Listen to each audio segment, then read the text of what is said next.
Kamarul, after a rough year last year, right, another potential shake-up to aviation is this talk about AirAsia once again looking at MAS in some sort of deal. Roughly, what is AirAsia, allegedly asking for?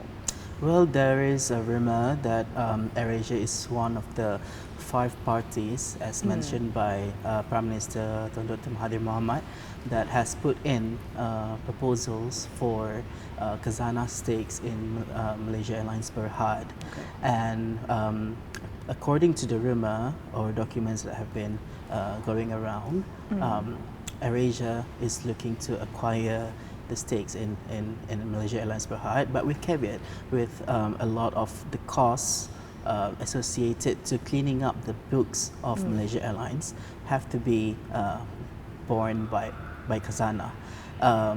So that is only one of the 5 proposals. Allegedly, there are 5 proposals, and the others are from Malindo Airways, as well as foreign airlines. I think it's Air France KLM, Yeah. JAL, and another unnamed bidders.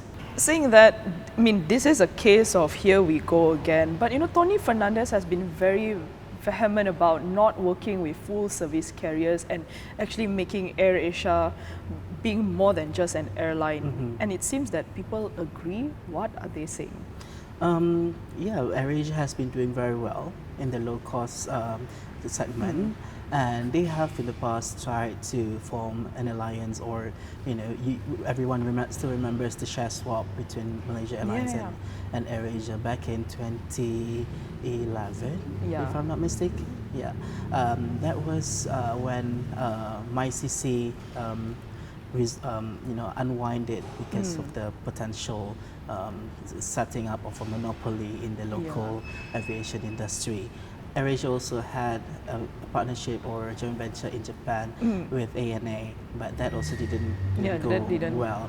So AirAsia seems to know what it is good at, and they wanted to be in the low-cost segment. Setting up airlines in multiple countries. So now that the rumor has come up that AirAsia is looking at Malaysia Airlines, people are quite shocked. For various reasons. One is the potential dominant position that this merged entity will create in the Malaysian domestic aviation market, as well as whether it is a good thing for AirAsia to merge with Malaysia Airlines, which is a loss-making entity. And the market is very, very competitive. Although some people say that now that if it happens, if the merger happens, then the competition in the local aviation market could be much more rational. But some people feel that it is not in the best interest of AirAsia as a profitable, strong airlines in the Malaysian market to merge with Malaysia Airlines, which has a lot of problems. Granted that Tony Fernandez, allegedly asked for a lot of TNCs. TNCs with Khazanah. These were tight TNCs that Tony Fernandez asked for, no government interference, no golden shares, no seats on the board by anyone in the government. So let's say if this merger were to take place, will it take flight?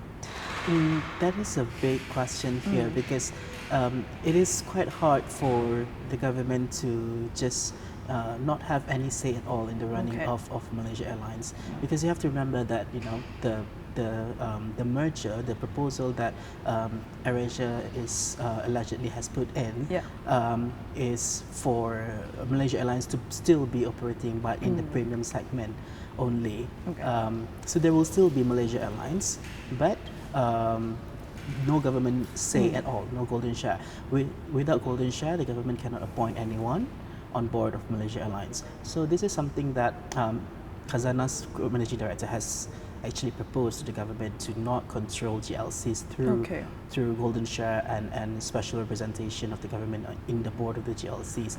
But Prime Minister Mahathir has said that the government will look at this proposal on a case-by-case basis, meaning that whether the company in particular or in question requires a government golden share or government representative on its board, because the government would like to you know steer the company towards its own goal, which might be different from the goals of the shareholders, of the commercial side of the shareholders. All right. Yeah, so it's still up to anyone's guess as whether the government would allow for AirAsia or for Tony Fernandez or for Tune Group to have total control over Malaysia Airlines if the merger happens. Okay.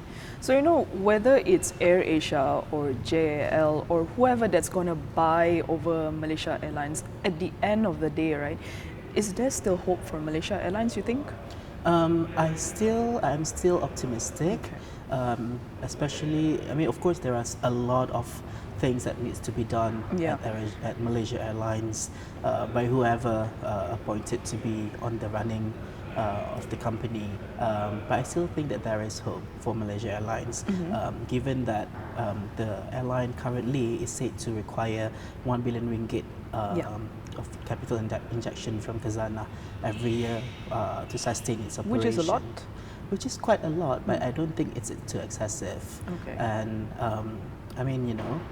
the aviation sector is very competitive in Asia, because of the proliferation of low-cost airlines and the very tough competition from Middle East airlines, as well as strong full-service airlines in this region.